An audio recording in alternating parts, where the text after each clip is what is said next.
Hello friends, welcome to இது உங்கள் சமையல். இன்னைக்கு காரைக்குடி செட்டிநாடு ஸ்டைலில் ஒரு 12 பொருளை போட்டு வறுத்து அரைச்ச சிக்கன் குழம்புங்க. அப்படியே மண்மனம் மாறாமல் கிராமத்து ஸ்டைலில் ஒரு சூப்பரான ரெசிபி. அப்படி அவங்க எப்படி செய்வாங்க அப்படின்னு சொல்லிட்டு வறுத்தரைச்சி நம்மளுமே செய்யலாம். நீங்களும் ரொட்டீனாக ஒரே மாதிரியே செய்யாமல் இந்த மாதிரியும் நீங்கள் ட்ரை பண்ணி பாருங்கள். அப்புறம் வீடியோவை கடைசி வரைக்கும் பாருங்கள். உடலை டிப்ஸ் எல்லாம் சொல்லியிருக்கேன். சரி வாங்க, டைம் வேஸ்ட் பண்ணாமல் வீடியோக்குள்ளே போயிட்டு சட்டுன்னு பார்த்துடலாம். ஃபஸ்ட்டு இந்த ரெசிபிக்கு பார்த்திங்கன்னா நாட்டுக்கோழி அதில் செஞ்சோன்னா ரொம்பவே நல்லாயிருக்கும். நான் இன்றைக்கி அதே மெத்தடில் சிக்கனில் ப்ராய்லரில் தான் ட்ரை பண்ணியிருக்கேன். சரி, ஃபஸ்ட்டு சின்ன வெங்காயம் எடுத்துக்கலாம். சின்ன வெங்காயம் இல்லாமல் எப்படி, சின்ன வெங்காயத்தை எடுத்து நல்லா இதில் மாதிரி உரல் வச்சுருப்பீங்களா, அதில் நல்லா அந்த மாதிரி தட்டிக்கங்க. ஒன்றும் அதிகமாக தட்டிக்கங்க. அப்படி செய்யும் பொழுது இதனோட ஃப்ளேவரும் டேஸ்ட்டும் குழம்பு ஃபுல்லாகவுமே சூப்பராக இருக்குங்க. இந்த மாதிரி இருக்கணும். இப்போது ஒரு மண் பாத்திரம் வச்சுக்கலாம். மண் பாத்திரம் ஒரு எக்ஸ்ட்ரா டேஸ்ட்டு கொடுக்கும், ஃப்ளேவரும் கொடுக்கும். நல்லெண்ணெய் சேர்த்துக்கோங்க. எப்போயும் தாளிக்கிறதுக்கு சேர்க்காம கொஞ்சம் கூடுதலாகவே இதுக்கு சேர்த்துக்கணுங்க. இப்போது நல்லெண்ணெய் சேர்த்ததுக்கப்புறம் நம்ம இடித்தோம் இல்லையா வெங்காயம், அதை இதில் சேர்த்துக்கலாம். இதுக்கு ஆப்ஷனலாக பெரிய வெங்காயம் சேர்க்கலாமான்னு சொல்லாதீங்க. சின்ன வெங்காயம் சேர்த்தா தான் டேஸ்ட்டு ரொம்பவே நல்லாயிருக்கும். நல்லா இதை வதக்கி விட்டுக்கலாம்.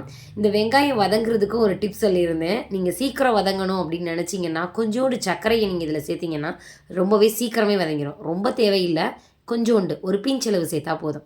இப்போ கருவேப்பிலையும் சேர்த்தாச்சு. கருவேப்பிலையும் நல்ல ஃப்ளேவர் கொடுக்கும். இப்போ தக்காளி சேர்த்துக்கலாம். ஒரு 2 தக்காளியை குட்டி குட்டியாக கட் பண்ணி சேர்த்துக்கோங்க. ஒரு 10-15 சின்ன வெங்காயத்துக்கு 2 தக்காளின்றது கரெக்டாக இருக்குங்க.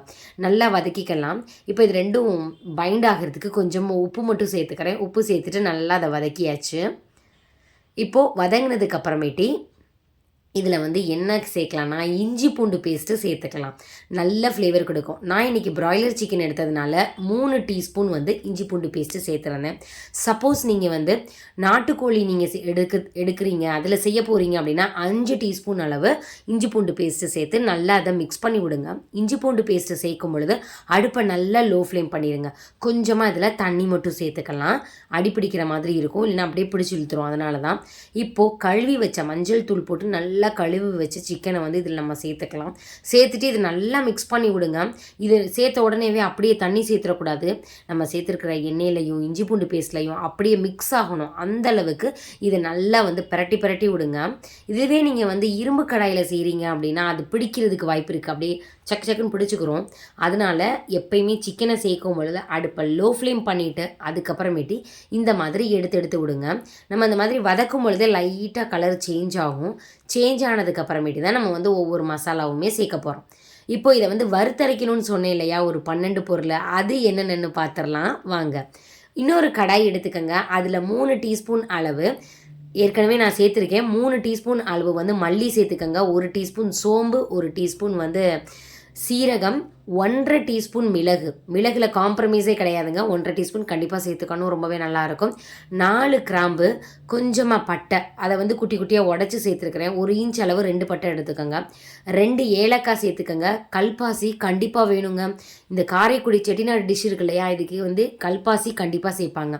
அதுக்கப்புறம் பார்த்திங்கன்னா வரமிளகாய் ஒரு 5 சேர்த்துக்கலாம். அப்புறம் மெயினாக இதனோட ஃப்ளேவருக்கு காரைக்குடி அந்த ஃப்ளேவர் வரணும் இல்லையா, சுக்கு இருக்கு இல்லையா, அதை 1 இன்ச் அளவு நல்லா இடிச்சிட்டு சேர்த்துக்கோங்க. ஃப்ளேவர் சூப்பராக வரும். இதில் ஒரு கொத்து கறிவேப்பிலையும் சேர்க்கணும். சேர்த்துட்டு நல்லா அதை வறுத்து விடுங்க. எண்ணெயெல்லாம் சேர்க்கக்கூடாது. நல்லா லோ ஃப்ளேம் பண்ணிவிட்டு வறுத்து விடணும். இப்போது தேங்காய் இருக்கு இல்லையா, அதை 2 சில் நீளமாக தின்னாக கட் பண்ணியிருக்கிறேன். அதையுமே சேர்த்துக்கலாம். சேர்த்துட்டு லைட்டாக வதக்கி விடுங்க. நீங்கள் ரொம்ப வறுக்கணும்லாம் அவசியம் இல்லை. நல்லா ஸ்மெல் வந்ததுக்கப்புறம் தான் தேங்காயே சேர்க்க போகிறோம். தேங்காய் சேர்த்துட்டு 1 நிமிஷம் வதக்கிட்டு உடனே ஸ்டவ்வை ஆஃப் பண்ணிவிடுங்க. அவ்வளோதான். இப்போ நம்ம என்ன பண்ணணும்னா இதில் கருவேப்பிலை மட்டும் நான் சேர்க்கலை, சரிங்களா. நீங்கள் கருவேப்பிலையை சேர்த்துக்கோங்க. இப்போ தண்ணி சேர்த்து பேஸ்ட்டு மாதிரி நல்லா அரைச்சிக்கோங்க. இப்போது நம்ம கிரேவியை செய்யலாம். இப்போ இது ஓரளவுக்கு வதங்கிருச்சு. நான் சொன்னேன் இல்லையா, இதில் இந்த மசாலா அரைச்சிட்டு வரணும். அந்த மசாலா தண்ணி சேர்த்து இந்த மாதிரி திப்பியாலாம் இருக்கக்கூடாது, நல்லா நைஸாகவே இருக்கணும். அப்போ தான் ஒன்றோட ஒன்று நல்லா சேரும். இல்லைனா வாயில் கடிப்பட்டுச்சுன்னா அந்தளவு நல்லா இருக்காது. நம்ம எப்போயுமே சிக்கன் குழம்பு செய்யும் பொழுது இந்த மாதிரி மசாலா ஐட்டம் எல்லாமே ஸ்டார்டிங்லேயே எண்ணெயோடையே வதக்குவோம். அந்த மாதிரி இல்லாமல் இந்த மாதிரி வறுத்து செய்யும் பொழுது அதனோட அரோமாவும் டேஸ்ட்டும் சூப்பராக இருக்கும். இப்போ பாருங்களேன், நல்லா வறுத்தாச்சு. சிக்கன் நீங்கள் வந்து 65 செய்யும்பொழுது சில நேரங்களில் நறுச்சுன்னு இருக்கு இல்லையா, அப்படி இல்லாமல் இருக்கணும்னா கொஞ்சமாக தயிரில் தண்ணி ஊற்றி மோராக்கிட்டு அதில் கொஞ்சம் நேரம் ஊற வைங்க, உப்பு சேர்த்து ஊற வைங்களேன். அந்த சிக்கன் வந்து அவ்வளோ சாஃப்டாயிரும், ஜூஸியாகவும் இருக்கும். இப்போ கொஞ்சமாக தண்ணி சேர்த்துட்டு இதுக்கு தேவையான அளவு உப்பும் நான் சேர்த்துட்றேன். இப்போ வந்து இதை வேகலாம் வைக்கல, நம்ம குக்கர்லலாம் வேக வைக்க போகிறது கிடையாது. அப்படியே மண் பாத்திரத்துலையே அப்படியே வேக வைக்க போகிறோம். அப்போ தான் டேஸ்ட்டு ரொம்பவே நல்லாயிருக்கும். தண்ணியை ரொம்ப சேர்த்துற வேண்டாம், ஓரளவுக்கு சேருங்க, போதுமானது. இப்போ இதில் மிளகாய்த்தூள், காஷ்மீரி மிளகாய்த்தூள் கலருக்காண்டி ஆப்ஷனல் தான், அது நீங்கள் சேர்த்துக்கலாம். இல்லைன்னா நீங்கள் இதை சேர்க்கலைனாலும் பரவாயில்ல. நான் கொஞ்சம் கலராக இருக்கணும் அப்படின்றதுக்காண்டி கொஞ்சமாக சேர்த்துருக்கிறேன். நம்ம சேர்த்த மிளகு காரமும் அதுக்கப்புறம் மிளகாயோட காரமுமே போதுமானது. இப்போ இதை நல்லா மிக்ஸ் பண்ணி விட்டுக்கோங்க. மிக்ஸ் பண்ணிவிட்டு மீடியம் ஃப்ளேமில் அப்படியே விட்டுருங்க. ஒரு 1/4 மணி நேரம் கழித்து இது எப்படி இருக்குன்னு பார்க்கலாம். கொஞ்சமாக கருவேப்பிலை மட்டும் மேலாப்பில் தூவிட்டு அதுக்கப்புறம் கொதிக்க விடலாம். கருவேப்பிலையோட ஃப்ளேவரும் உள்ளவே இறங்கட்டும். அரைக்கும் போது ஏற்கனவே சேர்த்துருக்குறோம். இப்போயும் கொஞ்சம் இருக்கட்டும். மேலாப்பில் 1 டீஸ்பூன் நல்லெண்ணெய், அவ்வளோதான். மூடி போட்டு மூடிடலாம். 1/4 மணி நேரம் ஆயாச்சு. பாருங்களேன், அவ்வளோ ஒரு ஃப்ளேவருங்க. அப்படியே நம்ம சேர்த்த எண்ணெய் எல்லாமே ஒதுங்கி நிற்கிது பாருங்கள், அப்படியே காரத்தோடு சேர்த்து அவ்வளோ அட்டகாசமாக இருக்கும். ஒரு 1/4 மணி நேரம் கழித்து உங்களுக்கு காமிச்சிருக்கிறேன். நார்மல் பாத்திரமாக இருந்துச்சுன்னா ஒரு 1/2 மணி நேரம் நீங்கள் கண்டிப்பாக வந்து வேக வைக்கணும். 25 நிமிஷத்துலேருந்து 30 நிமிஷம் வேக எடுத்துக்கிறோம். நான் ஸ்லோவாக மீடியம் ஃப்ளேமில் தான் பண்ணேன். மண் பாத்திரன்றனால ஆஃப் பண்ணதுக்கப்புறம் கொதிச்சுட்டு தான் இருக்கும், சூடாக ரொம்ப நேரம் இருக்கும். அதனால் 20 நிமிஷம்ன்றது இந்த மண் பாத்திரத்துக்கு போதுமானது. 20 மினிட்ஸ் ஆயாச்சு. பார்க்குறதுக்கே சூப்பராக இருக்குது. சாதத்து கூட வச்சு சாப்பிட்டோன்னா சூப்பராக இருக்குங்க. இட்லி தோசை சொல்லவே வேணாம், அவ்வளோ அட்டகாசமாக இருக்கும். ட்ரை பண்ணி பாருங்கள்.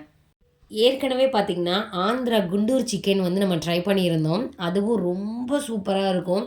அப்படியே டோட்டல் டிஃப்ரெண்ட்டுங்க. அது நார்த்துன்னா இது பக்கா சவுத்து. அதுவும் வேணும் அப்படின்னா லிங்க்கு தர்றேன் டிஸ்கிரிப்ஷன் பாக்ஸில், போய் செக் பண்ணி பாருங்கள். உங்களுக்கு ரொம்பவே பிடிக்கும். உங்களுக்கு எந்த ஸ்டைல் நீங்கள் உங்கள் வீட்டில் செய்வீங்க அப்படின்னு சொல்லிட்டு கமெண்ட் பண்ணுங்கள். உங்களுக்கு பிராய்லர் சிக்கன் பிடிக்குமா இல்லை நாட்டுக்கோழி சிக்கன் பிடிக்குமா அப்படின்னு சொல்லிட்டு கமெண்ட் பண்ணுங்கள். கிரேவின்னா அது வந்து நாட்டுக்கோழி தாங்க, அவ்வளோ சூப்பராக இருக்கும். அப்புறம் பிரியாணின்னா மட்டன் தான். அந்த மாதிரி உங்களுக்கு என்ன பிரியாணி பிடிக்கும் அப்படின்னு சொல்லிட்டு அதையும் கமெண்ட் பண்ணுங்கள். இந்த வீடியோ உங்களுக்கு பிடிச்சிருந்துச்சுன்னா லைக் பண்ணுங்கள், உங்கள் ஃப்ரெண்ட்ஸ் அண்ட் ரிலேட்டிவ்ஸ் கூட ஷேர் பண்ணுங்கள். அப்புறம் சப்ஸ்கிரைப் பண்ணலைன்னா மறக்காமல் சப்ஸ்கிரைப் பண்ணுங்கள். இது உங்கள் சமையலுக்கு. தேங்க்யூ.